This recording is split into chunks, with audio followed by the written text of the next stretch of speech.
If you're over 50 and you're considering a vegan diet because you've heard all the benefits of a vegan diet, you might want to think again. There are some risks to going on a vegan diet, and in this video we're going to address exactly what those risks are, as well as if you still choose to do it, how to do it safely. The biggest risk on a vegan diet is a vitamin B12 deficiency.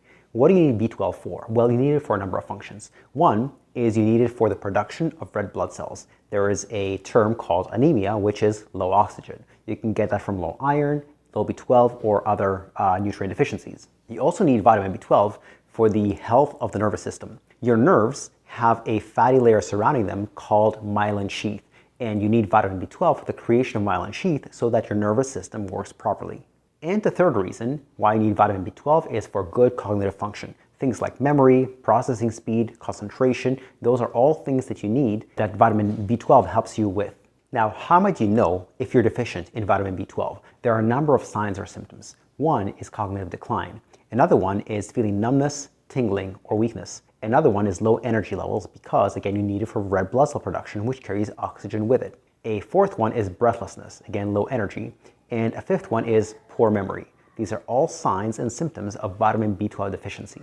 Now, naturally, there are no vegan sources of vitamin B12. There are certain foods that are fortified with B12, but they don't happen that way in nature. So not only is vitamin B12 intake low to non-existent on a vegan diet, there is also, in people over 50, the absorption, the ability to absorb B12 is lower. So you could even be eating foods that are high in B12, and yet you can't extract the B12 from the food that you're eating. So for those reasons, you should be very, very careful if you're considering a vegan diet. Another thing that a vegan diet is low in is something called creatine. It's a natural compound found in mussels, but also especially in red meat. What is creatine? What does it help you do?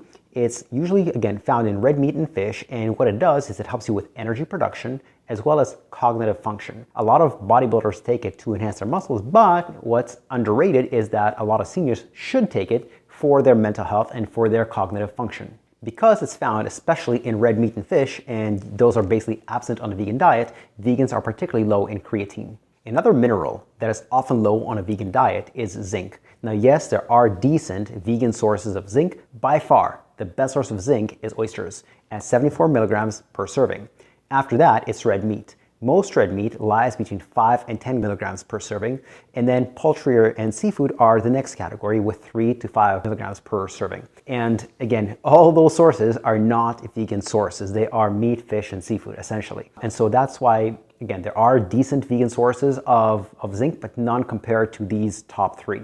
Furthermore, not only are vegan sources of zinc lower in zinc, their bioavailability is lower. In other words, you're not able to absorb them as well as the zinc that you find in things like oysters or red meat or fish. To put some numbers to this, animal sources of zinc have a bioavailability of between 40 and 60%. Plant sources of zinc, by contrast, have a bioavailability of 20 to 30%. Now, I know somebody is going to wonder, well, what about protein on a vegan diet? This one, actually, you can get enough protein on a vegan diet. It's certainly not as easy as an omnivorous diet where you can eat meat, fish, and seafood, because those are the best sources. But because you can't eat the best sources on a vegan diet, you have to settle for the second best sources. For example, some of the best vegan sources of protein are things like tofu, seitan, beans, lentils, and protein powders. So that's where you would go for your protein, although again, you can get adequate protein on a vegan diet. So if after all this, I still haven't talked you out of a vegan diet, how can you at least do it safely?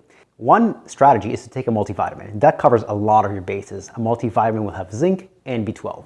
Another strategy is to simply take creatine as a supplement.